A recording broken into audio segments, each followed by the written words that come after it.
for joining us. I'm Susan Page of USA Today, sitting in for Diane Rehm. Baltimore police turn over a report on Freddie Gray's death to the state prosecutor, but not to the public. The Supreme Court hears arguments on same-sex marriage and lethal injections, and Vermont Senator Bernie Sanders says he'll run for president as a Democrat. Joining me for the domestic hour of the Friday News Roundup, Nina Totenberg of NPR, Neil King of the Wall Street Journal, and John Dickerson of Slate and CBS News. And for the first time since he's returned to our News Roundup, he's also been named as the new host of Face the Nation on CBS, succeeding our great friend Bob Schieffer. His first show will be on June 7th. Welcome back, John. Thank you. You can see John, Nina, and Neil if you watch live streaming of the Friday News Roundup this hour. Just go to our website, drshow.org. And later you can join our conversation. You can call our toll-free number, 1-800-433-8850. You can always send us an email at drshow@wamu.org. Find us on Facebook or Twitter. Well, I think we have to start with the situation in Baltimore. John, bring us up to date on the latest that's happening there. Well, the latest is happening is that the rioting from earlier in the week has died down. We've got this report that's going into prosecutors. The question is still unanswered. What happened in those fateful moments with Freddie Gray between when he was arrested and then when he died, or when he was in this half an hour? And there have been some reports that seem to be focusing, news reports, this is not official, but they are based on this investigation, that it appears that his injuries were sustained during the car ride, during the van ride with the police. There was a piece earlier in the week by the Baltimore Sun about the so-called rough rides, in which those who were picked up by the police were left to be in the back of vans, handcuffed but not restrained, and then during the course of the ride were basically abused by the way in which the van was driven. And so a lot of people are making this connection between the leaked information that may be in the investigation and the injuries being sustained by this ride in the van. There are so many questions about this that we just don't have answers yet for, Nina. And the police did turn over their report to state prosecutors yesterday, a day early. They didn't release it to the public. Is that customary? It is, because you're still in the middle of the investigation. They've done a very fast investigation, but prosecutors can ask for more, will undoubtedly ask for more. If you watch Law and Order, they even do some of their own work, and they do. And so you wouldn't want to release something that was completely misleading, either implicating somebody or not implicating somebody, and you need more evidence. You're still gathering evidence. So this is fairly typical, although it goes against all of the instincts of every reporter and every member of the public here, who we all want to know what happened. It also makes you liable to leaks, which are sometimes wrong and are almost always at least incomplete, Neil. Well, there have been some, we don't know whether they were leaks. I guess they were. There was the talk that one of the other people that was in the van, they had actually stopped at one point and picked up another suspect and some other thing, and he was not able to see Freddie Gray, but had come out with some story that he might have done whatever harm to himself by thrashing around in the van. The word then came out, though I think it was actually put forward by the prosecutor's office, that the van had made an extra stop that was not known previously. It's a very curious ride. Which is in and of itself a very weird thing. It is, yeah. I mean, you wouldn't know, the authorities wouldn't have known about another stop. Yeah, which they found out from a private camera of some kind. I mean, this is obviously a very incendiary scene, very tense scene in Baltimore. I think there's a lot of concern that they both be seen as being swift, but that the timing be right and whenever they come out with a report, because there's a lot that can be triggered there. And it was an extraordinary thing that we watched play out in a major American city. Buildings, whole apartment houses, or a senior center in this case, being in flames. The fact that they closed down a baseball game and they played it in private, which was really an amazing moment. We were talking about it earlier, but you think of after 9/11, we went forward and played baseball, and in Paris after the Charlie Hebdo killings, they had mass demonstrations and big walks in the city of Paris. You just wonder, I'm still sort of struck that we've seen these protests and this violence, but we haven't really still yet seen the kind of galvanizing of the public in a way that would be some wider overt demonstration of concern about what it is that we're witnessing. And in the case of Baltimore, this is unlike the case in Ferguson or what we saw with the Walter Scott shooting in North Charleston. This is really putting a very close lens on a deep urban problem in the United States, with Baltimore being probably the best, most emblematic case of just something that's distinctly and deeply wrong going on. And of course, you can't dismiss it just as racial tension between a white power structure and black No, it's citizens, very because different. the mayor, the city council, head of the police city council, the commissioner, police yeah. commissioner, the state prosecutor, all are African American. You know, John, it's been 3 years since Trayvon Martin was killed in Florida, and I just feel like since in the past 3 years we've had case after case of unarmed African American men dying in police custody or in encounters with the police. This, I guess, isn't new. Maybe it's the cameras that make it different. Well, the cameras, yeah, everybody is now a video crew and can be. And this is one of the great debates at the heart of this, which is members of the African American community say, yeah, everybody's just paying attention now to something we've been screaming about for years. And it's just, people are just paying attention now because of the cameras. And so these are not aberrations that are being captured, but the lived experience of a lot of people in these communities that are just happen to be now finally captured by the cameras. You know, we've also just learned, I think, so much about the pettiness of the things that are the triggering events of these kinds of things. So we had, in the case of Michael Brown, a routine shoplifting case where he stole some cigars or whatever he took. And in the Walter Scott case in North Charleston, he was pulled over for alleged stolen car, but he really fled because of child support payments. And then in the Freddie Gray case, it's still unclear exactly why they were meddling with him in the first place, but he evidently had a knife of some kind. So a man dies in custody, the police custody, because of possession of a switchblade. I mean, this is the kind of thing that people complain about, blacks complain about all the time, that they're just basically being harassed, and then a harassment can become this kind of lethal outcome. You know, the other thing is, if you go to Baltimore, and there are neighbors here, and we go all the time, it is the quintessential example of a city that once was a thriving manufacturing, also a port city. And now when you go, they've built up the harbor, and that's lovely. But you drive through that city, it's not that big. And half of it looks boarded up. People are standing on the street corners looking, just hanging out, looking like they're probably drunk, and with nothing to do. It is sort of the scene when you drive through the city. If you're going to Johns Hopkins for something and you drive through that city, it is reminiscent of what townships looked like during apartheid in South Africa. It's not a pretty sight. You know, let's talk a little about the political repercussions of this. John, starting with the new Attorney General, Loretta Lynch, just sworn in last week. Does this now become the top of her agenda? It does, because she has to manage this and the federal and the civil rights investigation into it, but also because this isn't going to, there's going to be another one of these, either because the cameras are prevalent, or I talked to Elijah Cummings, the congressman who represents this area of Baltimore. And when he was talking about this, it's not just the relationship between the communities and the police. It's the feeling in the African American communities that has all kinds of different facets to it. I mean, you know, if you look at the life of Freddie Gray, won a judgment because there was poison levels of lead in his house. His mother, according to the Washington Post, was on heroin.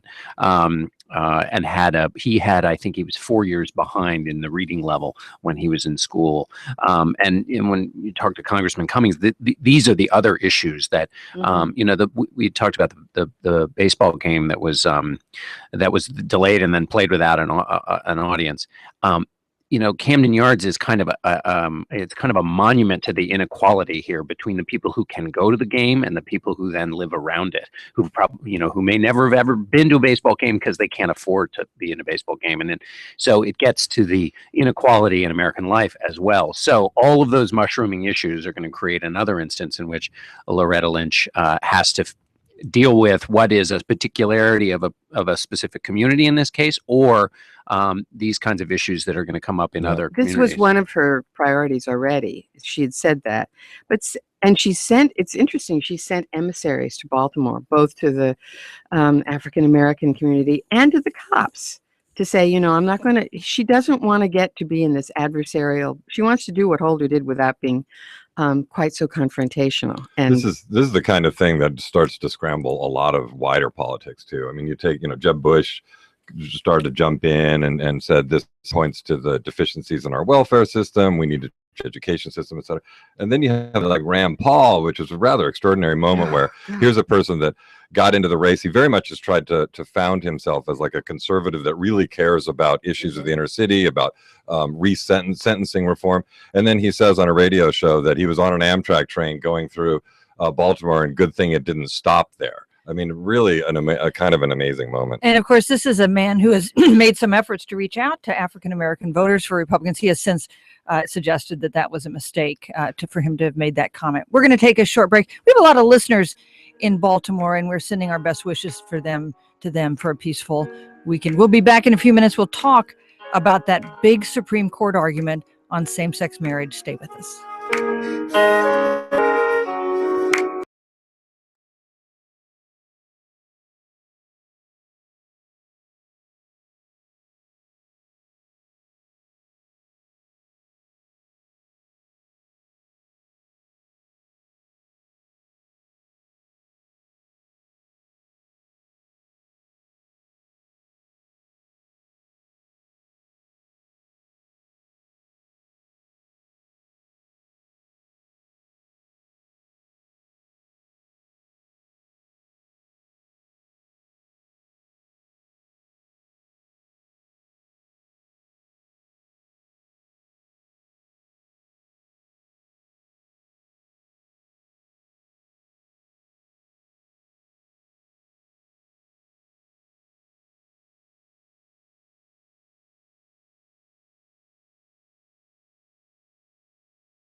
In for Diane Rehm on our Friday News Roundup. In the studio with me, Nina Totenberg, NPR's legal affairs correspondent.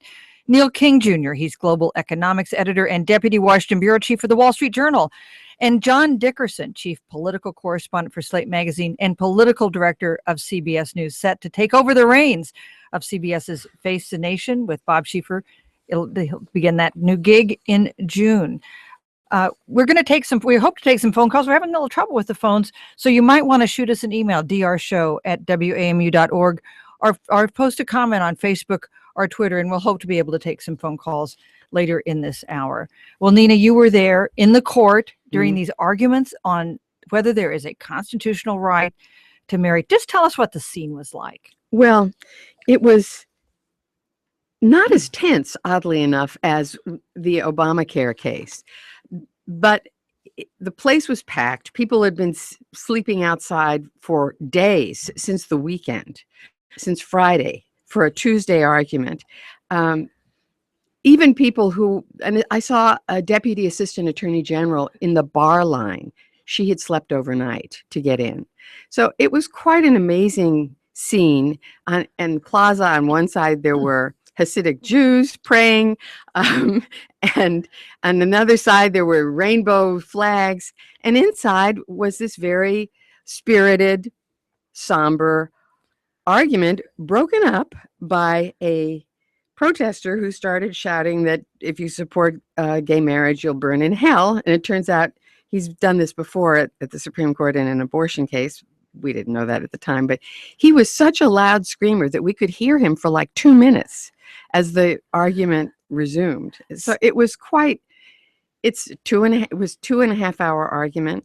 And it was one of those really extraordinary historic moments in which if you knew nothing else, you wouldn't know how this is going to turn out. You wouldn't have any guesses at all. But, you know, the guesses beforehand have been that the direction the court's moving, the direction that American society is moving, is toward a recognition of marriage as a constitutional right. Do you think that is the likely outcome, or are you not sure? Well, the only reason I think it's, you know, if you were a betting person, as I said, based on what you heard, you wouldn't bet a nickel. But they had 4 courts of appeals strike down constitutional amendments and laws all over the country in something like 15 or 20 states, and they left those in place. And those are final judgments. That means those constitutional amendments and those laws don't exist anymore. In law talk, they don't exist anymore. And you can't just say, oh, we'll put them back now. You'd have to readopt them. It would be, in some states that would be easy, in other states it wouldn't. And you just assume that when a court leaves a final judgment, it means to do what it did. Think how disruptive it will be if the court does not recognize a constitutional right, and you have lots of same-sex couples that have now gotten married or planned weddings. I mean, this change we've seen in American public opinion, John, has been pretty stunning. It has been stunning, and so, and that's right. This would change a lot of, reverse a lot that's already happened, and the question is whether the court can push back against that fast-moving tide. I was fascinated by this theory, and Nina, you can tell me if this is nuts or the John Roberts raised the notion of gender discrimination being a possible problem here, which is to say, if a man if a man can marry a woman, then it's discrimination if a woman can't marry a woman. And the theory, as it was explained to me by one court watcher, was that the reason he might go this route is so that he could support a majority on his own grounds that would be more than just another 5-4 decision, because he wants larger decisions than just 5-4 for something that's this big. It's a theory. We'll find out soon. When do we expect a decision? Probably the last day of the term in late June would be my guess, or the second to last day. Justice Alito seemed to be suggesting there was a compromise possible, which would be to require states to recognize same-sex marriages that take place in other states, but not to necessarily allow them in their own states. Did that seem to get any traction? There wasn't much discussion beyond his suggestion. It is sort of the same. It's a different version of the same thing. I'm looking for a way that maybe we could, or I don't have to be. I mean, this is a big legacy case. Let's face it. Do you want to be, from the point of view of the plaintiffs in this case, do you want to be on the wrong side of history? If you look at the polls, it's the wrong side of history. So, these people are not immune to that idea, I think, but most of the argument was really fairly straightforward. It was about these places voted for this. Who are we to tell, that this is from millennia, this has been the law. Who are we to tell them that after 10 or 15 years that the millennia were wrong? Yeah, I'm surprised a little bit as a betting man. I wouldn't bet a nickel, because I would bet several $100s that it will that they will go in favor of I have done marriage. very well in life by not predicting what the Supreme Court would do. That's why I don't cover it. Yeah. I mean, if you look at the two people that will tip this, John Roberts or Anthony Kennedy, both of them were saying things that, as John was pointing out, that would give them room. Kennedy talked a lot about this whole fact that marriage bestows dignity. Dignity was sort of the key word that came up many times. And it seems somewhat clear, I thought, that though he might have his reservations, he was more of the mind of allowing people of the same sex to have that dignity than not. But maybe I thought he held his public cards pretty close to the vest, and the Chief Justice asked almost no friendly questions to gay marriage except that one. Neil, we've had other news this week on the economy that didn't seem good. I mean, we've had this recovery, but it hasn't really helped everybody in American society. Some disappointing numbers out this week. What did you see? Well, we have a first quarter problem. Every year, it seems, for a while now, the first quarter of the year starts off bad. And we have reasons. They're always sort of one-off reasons. We had a bad winter. There was a pretty prolonged port strike on the West Coast that hit exports and imports.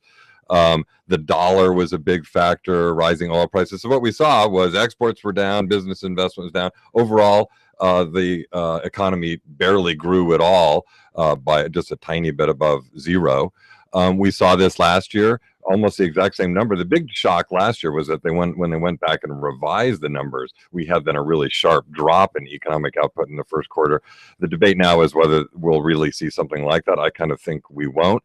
And there's generally a sense, the Fed then met on Wednesday and talked and said that these were all transitory effects, and really expects that, like we saw last year, that the economy will pick up again and that we'll see something like 2.5% growth this year. The thing, though, as you highlighted, is that's just not quite what we're used to, and isn't really quite enough to lift wages in the way that we want to see, or to even get inflation up to where the Fed would like to see it, which is more like 2%. It's been kind of hovering around 1% for a long time. It's like this recovery over the last 6 years is sort of a self-hating recovery. Once it gets kind of some momentum and starts feeling, like things are moving, 300,000 jobs a month, the clip is going on, then it suddenly gets sort of has a bout of self-doubt in that first quarter, and then exactly. So we encourage all Americans are encouraging the economy to hold on. Let's try the phones. We'll go to Curtis, who's calling us from New York City.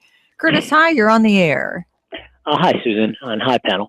I wanted to normally I'm very happy with the press, especially NPR, WANU, and John, you're doing great. Congratulations on your new promotion. But I'm just kind of disappointed in this idea of, the guy from Baltimore. Basically, it seems like the story is being kind of swallowed whole. And the problem for me is that the story keeps changing. First, he threw himself around the back. Then it was a rough ride. Now he's had a switchblade. Like, the story keeps changing, and and it's not like we don't have evidence that police lie. Like, we have the Walter Scott case where the police report is totally at odds with the video. And the second question I have actually is, John Engel is the executive vice president of the Orioles, made a very prescient point, and he just basically said, with the outsourcing of jobs, what you have, and with the outsourcing of factories, he said, what you have is basically this floating population, and you have unrest. And it was a huge point. It went above and beyond anything I've ever seen. And I wanted to know if you were familiar with his comments, and it flies directly in the face of the arguments for NAFTA and TPP and free trade.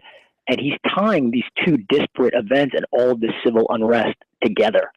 And I'd love to hear what you have to say about that. All right, Curtis, thank you so much for your call. Neil King. No, it's a fabulous and a very interesting point. Baltimore is emblematic of so much that's occurred in the United States. It was a once vibrant port city. There was a lot of companies that were based there, manufacturing jobs. You look at the housing stock of where all these people live, where we were, where the press was so heavily roaming the streets over the last few days. Those are very nice houses. They were built in a different time of a sort of solid lower middle class, where people could make certain wages, and the globalization, the forces of globalization, of automation, of a variety of things, has really hollowed out places like that. And the statistics, which we've all seen in abundance this week, are really shocking. The education levels, the unemployment rate is about 50% in the core area where Freddie Gray was from.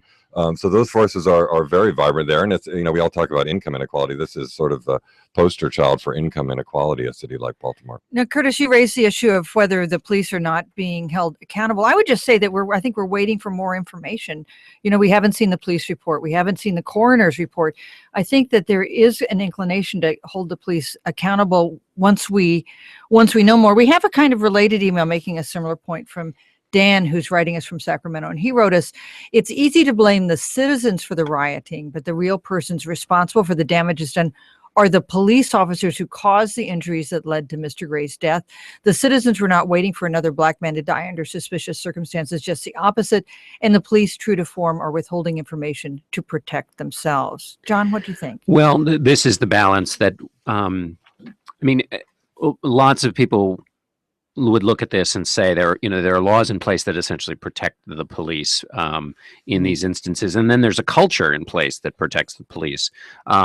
And so what we're trying to, and that's why there's a push for cameras, both because it's been so effective in bringing these cases to light, where and the North Charleston case is the most bleak, although we may find bleakness in this one as well. We only know part of the story, but where the official story was so at odds with reality and contained so much of that sort of language that seemed pattern language. The police officer felt threatened. Then we saw in the video he wasn't threatened. So we're trying to find, this is about these specific instances, but it's also about finding whatever the new balance is. And there are some police who are anxious to have the cameras because they want to be on record now in a state of heightened scrutiny of the police. They want footage so that they can say, I was doing the right thing. Proof, because now the burden of proof is now on them to prove that they were. You know, the language we all use in this case also matters. I heard a piece on NPR this morning on Morning Edition that talked about whether you should call them riots or rebellions. When President Obama referred to some of the people doing looting as thugs, the White House got a lot of questions about whether that was an appropriate word to use. Nina, how much difference does the language that we journalists use make in a case like this? Well, I suppose it does, but I don't see that people who are setting fires and breaking windows and looting stores, that you can call it a rebellion. That's a stretch for me. You can have terrible wrongs at the same time that you have a reaction that's inappropriate. Let's put it that way. I mean, I read a story that even some of the gang members were helping to sort of calm things down. And Steve Inskeep from NPR, the host of Morning Edition, had this wonderful piece where he went to Baltimore and he was talking to a guy whose store had just been looted. Everybody on the street was taking care of him, boarding it up, while the Rite Aid was being still looted. I'm Susan Page, and you're listening to The Diane Rehm Show. You can see all of our guests on our live video stream at drshow.org, and we are able to take phone calls, which is great. Let's talk to Mark. He's calling us from Dallas, Texas. Mark, thanks for joining us on the Diane Rehm Show. Hi, Susan. Thanks for having me. I hope I'm not a little premature because I was hoping to bring up Bernie Sanders' intro into the presidential race and maybe shoot a shot across the bow of the panel, because I thought.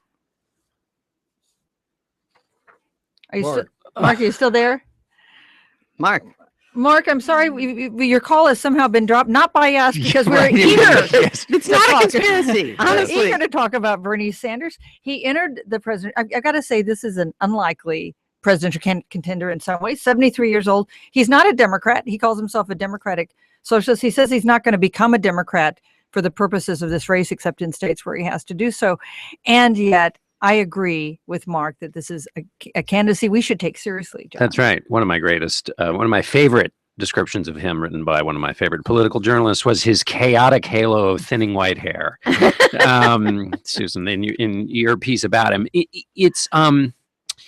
it's true. There's a lot stacked against him, including the fact that he's running to Hillary Clinton's left, which is a very small portion of the Democratic Party, smaller portion in the Democratic Party than conservatives are in the Republican Party. Hillary Clinton polls very well among liberals. In fact, in many polls, does better among liberals than she does with other kinds of Democrats. However, in a coronation, which is essentially what the Democratic nomination process looks like right now, all the more reason, both if you are of no party and also for a lot of Democrats I talk to have a vigorous fight over the issues and a debate about what the Democratic Party believes. And Bernie Sanders is promising to run that kind of a campaign. He has not actually taken on Hillary Clinton, but he has a lot of things that he could debate with her, and it'll be interesting to see when he engages. And part of this may be the media's fault for not, for caring only about the horse race, and by that measure thinking Clinton is going to walk away with it. But it's also, there's a challenge for the senator, which is to point out the places where he is different from Hillary Clinton. Hillary Clinton says she wants to be the people's champion. Well, that has been Bernie Sanders' entire career. So he has lots of things that he could point out where he is distinguished from Hillary Clinton and create a real battle of ideas, at least sort of in an academic sense, even if it doesn't change the state of the actual race. His literature has, I think it says, the stamp at the bottom of the literature says, paid for by Bernard, something like that. And then it says in parens, not billionaires. The billionaire class is something he talks about. One of the great figures I saw looking over things this morning is that allegedly his net worth is between 150,000 and 500,000. And 500,000 happens to be the same number that Bill Clinton makes for a single speech. I look at him as a Ron Paul of this race, basically, the outsider of a party that he doesn't really belong to, who's going to take a lot of shots at the people in the middle. We're going to take a short break, and when we come back, we'll take your calls and questions, and we'll discuss some of the other big cases before the Supreme Court this week with Nina Totenberg and our other panelists. Stay with us.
King of the Wall Street Journal, Nina Totenberg of NPR, John Dickerson of Slate and CBS. You can watch all of our guests on our live video stream. You can get that at drshow.org.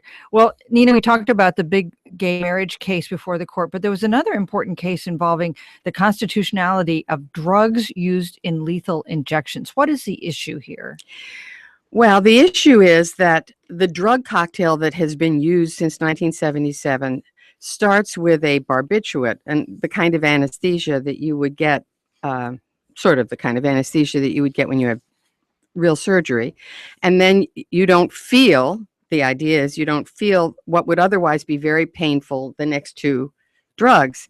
Well, that drug has largely become unavailable.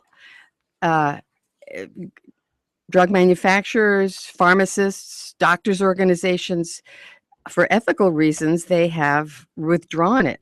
And that leaves the states, they have chosen another drug, which is not actually, it's not the same kind of drug. And so that was, the case was, is that enough? Or are these folks who are being put to death then suffering cruel and unusual punishment? And there have been 3 botched executions where people were writhing on the gurney for as much as 2 hours. And clearly the court, there were two dramas in the court. One was the drama of the death penalty, and the other was the drama between the justices, the conservatives and liberals. And on this point, and it was the most ferocious argument I have perhaps ever been to, where they were really at each other's throats. Because the debate was not just about the Eighth Amendment and cruel and unusual. It became, I think, as Scalia said, he saw it as a guerrilla war to undermine the entire death penalty. The idea being that there's no way to not make the death penalty cruel and unusual, and therefore, if that's the case, then the whole thing must be taken away. And I thought justices were always very courteous to one another on the bench, but in this case, Chief Justice Roberts actually chastised Justice Sotomayor for talking too much. Tell us about that. Well, and she did, but she became so frustrated. She did talk too much? She probably did talk too much. And she and Kagan were so frustrated, and Sotomayor was even more frustrated by the fact that there is science here about this drug and the way it works. I mean, Kagan called the lower court opinion gobbledygook. Breyer said there is zero data to support the expert witness who testified in this case. And Sotomayor was just pulling her hair out over the fact that there was so much wrong in the evidence that it can't be, it scientifically can't be, that was being presented by the state of Oklahoma. She actually said to the lawyer for the state of Oklahoma, I can't believe anything you say because you misrepresent these studies. I've read these studies. And so they were interrupting counsel like crazy. And at the end, without naming her, but clearly he meant her, the Chief Justice said to the lawyer for Oklahoma, he said, well, this is an unusual situation where you've been doing more listening than talking. So I'm going to give you an extra 5 minutes. And of course, we'll give the other side an extra 5 minutes. Has this ever happened before in your experience? No. Yeah. Interesting. Well, Neil, it strikes me on the death penalty, on same-sex marriage, on the Affordable Care Act, it is the Supreme Court that seems to be the most fully functioning branch of government making decisions that are going to be really far-reaching. It's true, and in ways that are very fascinating to watch, that are very dynamic, with basically Roberts and Kennedy being the people that everybody looks at to determine it. A lot, they are themselves very wary about playing this role. I mean, in the same-sex marriage case in particular, they were like, why does this have to be on our doorstep? On the conservative side in particular, there was, boy, we sure would rather leave this to the states to decide in the voting manner that they have. For millennia, we've been living one way. All of a sudden, we want to live another way. On the death penalty, I just want to point out one thing that is interesting that's going on more in the legislative arena is a real beginning of a pushback against the death penalty itself, and also on the conservative side. In Nebraska, the unicameral legislature there, I think it was this week, voted to abolish the death penalty. The governor is not very in favor of it, but there's a real movement afoot. It goes sort of to the Rand Paul. He's one of the ones that are supportive of this on conservative front to get rid of something that they look at it from a slightly different point of view because it's so onerous to the entire system. These kinds of cases that make their way to clog it up. It costs a huge amount of money. But one of the men who was the plaintiff in this case, one of the guys who was going to be executed and whose execution they stayed, he had, as Justice Scalia pointed out, been sentenced to life in prison for killing someone, and while in prison he killed a prison guard. That's why he got the death penalty. We have some news from the Associated Press on Baltimore. The state's attorney, Marilyn Mosby, says that the death of Freddie Gray has been ruled a homicide. She says they have probable cause to press charges. Also, the police union has asked the state's attorney to appoint a special independent prosecutor in that case. We'll be following that closely. Let's go to a caller who wants to talk, I think, about this case. Robert, who's calling us from North Carolina, from Charlotte. Robert, hi, you're on the air. Thank you. Yes, I'm a surgeon, head and neck surgeon, and I've had 35 years of experience with trauma. And it was obvious that when Mr. Gray was thrown into the back of the van, he already had a broken neck. They have a video showing a guy popping him in the back, kneeing him in the back. And there's kind of a weak spot between the cervical and the thoracic vertebra. And when they pick him up, he looks like his legs are spaghetti, and he's grimacing in pain. And it's obvious that he's already injured, and he couldn't move anything, you know, below the waist. They're dragging him along. Now you restrain him, a guy with a broken neck, toss him unbuckled into the back of a van and bounce him around for 30, 40 minutes, and you end up with a severed spinal column, which is a really unusual injury. You know, you have to, he would already have had to have some injury before that. So I think it's obvious what happened. He was taken down, they broke his neck, and then tossed him in the back of the van and polished him off. All right, Robert, thanks so much for your call and your analysis. One of the great things about the Diane Rehm Show is the callers you get who have incredible expertise, like a physician like yourself. Thanks so much for giving us a call. We've gotten several emails directed at you, Nina, and a comment that you made earlier. I'll just read one of them from W. Middleton, who's writing us from Ohio. This person writes, I am troubled by the poor choice of words in describing citizens of Baltimore. To say that people are just standing around looking drunk is insulting and in many ways capture a racist portrayal of communities of color. What would you say, Nina?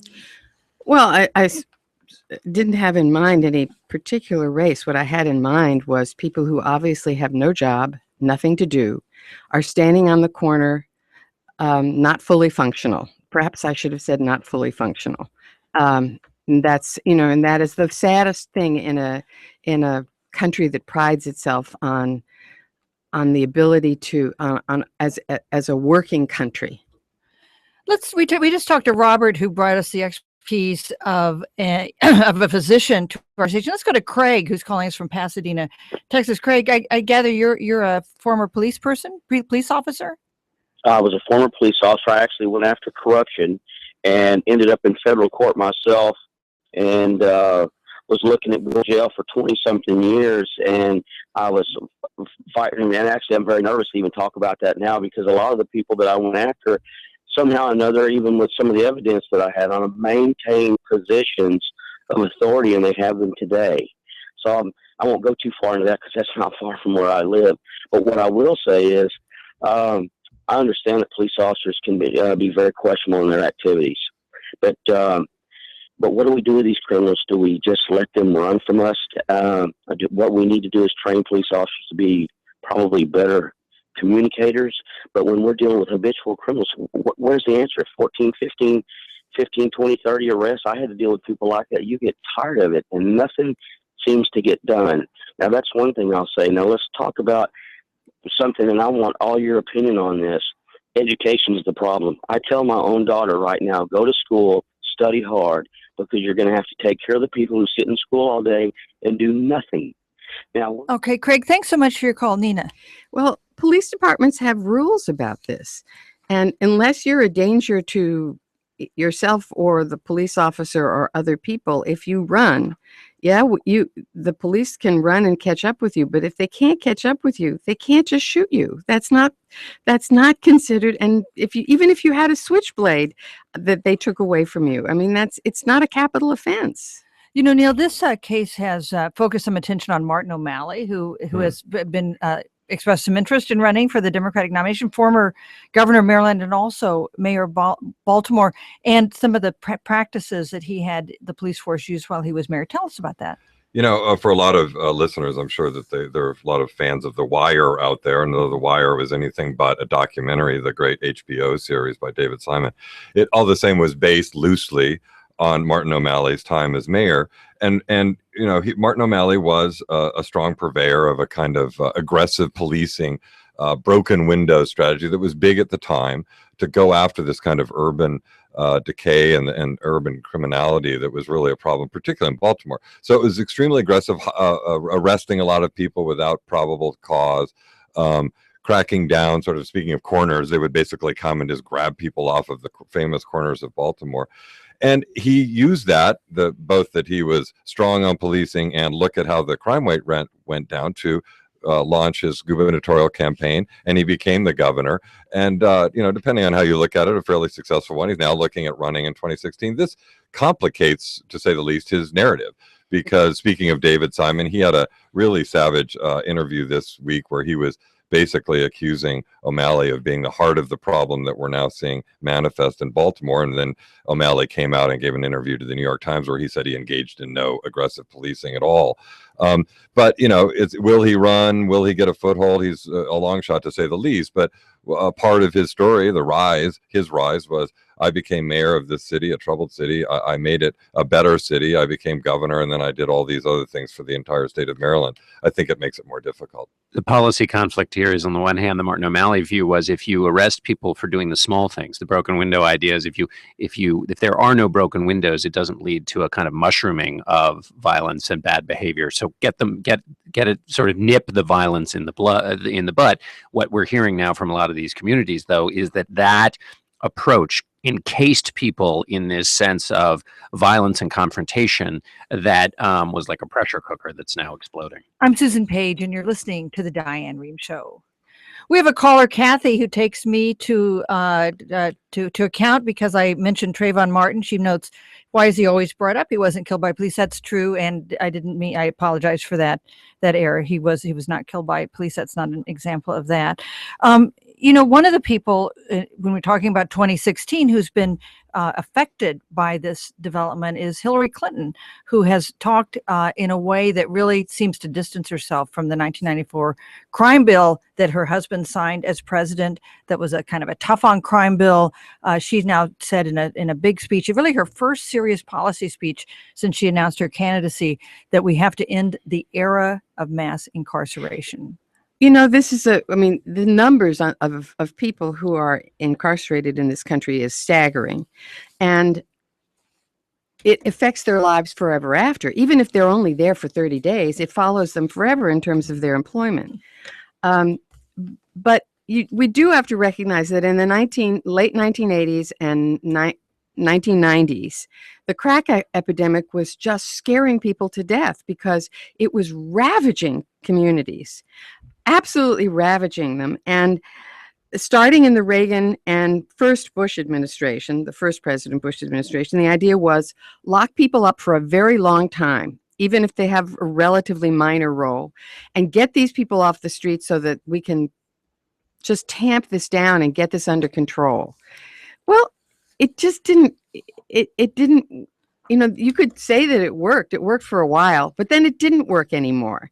And the crack epidemic, for reasons that I've never been able to ascertain, it seemed to fade out of its own accord to some extent. Maybe people who took drugs decided that this was just going to kill them, and that was a crazy thing to do. I'm not quite sure, but it went away as a huge epidemic. It was less than a 10-year terror. Yeah, this is an interesting example of, I think, a bunch of cases where we're going to see Hillary having to run against Bill, basically. I mean, you see here President Obama is championing this big Pacific trade deal. He's pointing at NAFTA, saying we want to avoid above all the ills of NAFTA. Hillary Clinton isn't even willing to endorse the Pacific trade deal, much less defend the sort of trade deal that her own husband championed. Of course, you know, there was the Defense of Marriage Act that Bill Clinton also signed.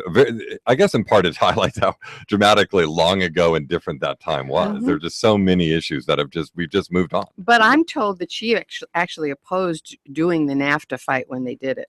So even back then, she had doubts about NAFTA, or certainly spending a lot of chits on it.